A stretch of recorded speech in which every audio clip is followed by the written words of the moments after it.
If your intention is to come and say, oh, let me work within the system to destroy it, you're making a grave mistake. A good intention can never be defeated by an evil intention. My appointing you has no evil intention in it. It's a noble intention. So if you want to reward me or reward this country with an evil intention, you are doomed. Immediately after the swearing-in ceremony, the president presided over the first meeting of the newly appointed cabinet, and according to officials, will be centered around government development agenda. Aissatou Badian Sarr, GRTS. Meanwhile, the next Operation Clean the Nation, or Settle, is slated for Saturday, 25 February 2012. A media release from the National Environment Agency reminds all Governor Sefolu, Alkalolu, and councillors of the presidential directive, urging them to organize and coordinate the exercise in their respective areas. NEA, the dispatch adds, is also soliciting the support, cooperation, and active participation of the general public, government departments, private institutions, youth organizations, Gambia Transport Control Association, and Tipa Garage at Bakote. That takes us to our first break. We'll be right back. Do you know with only $100 scratch card or Nopal you can win your dream home? Kirgi. What? You mean this magnificent house? Yes.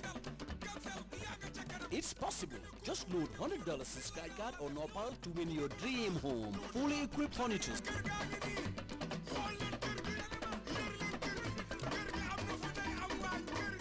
Not only that, but every 2 weeks you can win beautiful sofas, bedroom sets. Make your dream come true.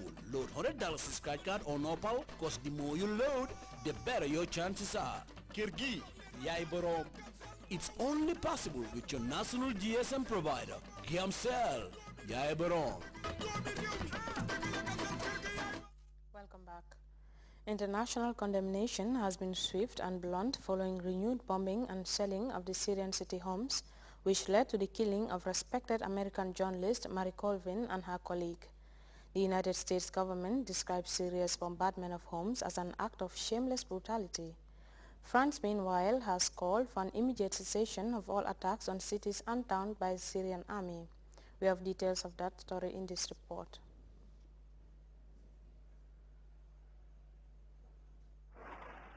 Syria is accused of shameless brutality by the United States as government forces continue to pound the city of Homs. The Baba Amr neighborhood, where 2 Western journalists were killed Wednesday, remains one of the main targets. American Marie Colvin and French photographer Rémi Ochlik died when shells hit the building in which they were sheltering. Images of carnage are emerging from the scene. Paris warns the Syrian regime will be held accountable. France holds the Syrian authorities responsible for the lives of its citizens. I formally ask the Syrian government to stop the attacks immediately and to respect humanitarian standards of behavior. Damascus denies it was responsible for the death of the journalists. It said they were in the country illegally. Over 7,600 people have been killed since the Syrian uprising began early last year. A United Nations Human Rights Commission says it's collected a detailed report on those responsible for human rights abuses. Leadership does not involve the murder of your own people or anyone else. It involves working with your people and finding solutions. And we've been very clear, therefore, that President Assad should stand aside. On Thursday, regional powers and Arab League representatives met in Tunis to consider actions which could be taken against the Bashar al-Assad regime. The US and the West have ruled out direct military intervention. The anti-Damascus Syrian National Council is calling for a no-fly zone. The corridors should be protected by security forces. Otherwise, the convoys will be exposed to attacks by Bashar al-Assad's forces, and he could blame this on terrorists. The proposals are rejected by Russia and China, who continue to back the Syrians. In neighboring Lebanon, protests against Syria and its allies are gathering momentum. African Union and ECOWAS envoy is in Senegal in a desperate attempt to defuse rising tension among the contending politicians in the February 26 presidential elections. Despite meeting opposition figures in Dakar, there has not been much progress. Meanwhile, prominent opposition figures are calling for a postponement of the weekend elections and the withdrawal of Watt's candidacy as key demands. The Watt camp has rejected these demands. We have details in this report. Olusegun Obasanjo, Africa's top envoy, met Senegalese opposition leaders on Wednesday in Dakar in a bid to diffuse tensions ahead of elections on Sunday. The city is on alert for more protests against President Abdoulaye Wade's bid for a third term. My job here is first, election observation, and second, to be proactive on behalf of our two organizations, ECOWAS and AU, to prevent what is undesirable and unwanted. The former Nigerian president, Olusegun Obasanjo, is heading an African Union observer mission. He held talks with several presidential candidates on his first day in the country. I want to explain clearly that no other solution is possible except the withdrawal of Abdoulaye Wade's candidacy. What happens next will be dealt with by the political parties concerned in the name of the people, because all Senegalese are concerned.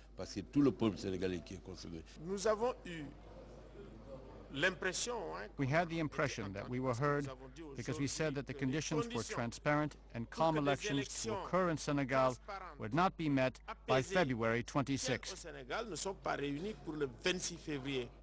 A request to postpone the elections is under discussion among several political parties, but there have been no changes in incumbent President Abdoulaye Wade's program during his electoral campaign. He refuses to discuss the idea of postponing the elections or withdrawing from the race.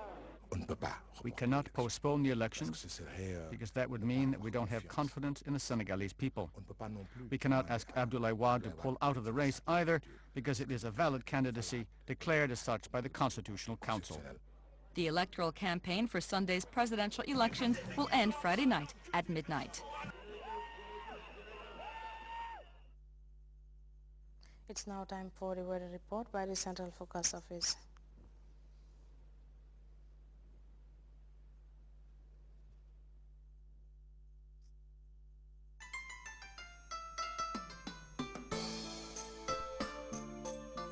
The Gambia is endowed with a wonderful landscape full of baobab trees. Like its Cape Point in Bakau, it is one of the most exotic sceneries in the world. The baobab tree is a symbol of resilience, wisdom, and resourcefulness. For the baobab tree provides good food in times of hunger, rents its bark for medications, and its sap for glue. In the Gambia, there is a company like the baobab tree, 100% African and purely Gambian in all aspects. In know-how, design, value, capital, and management. That company is Elton. Elton, employing hundreds of Gambians and proudly associating itself with development in the Gambia. Elton, side by side with the Gambia.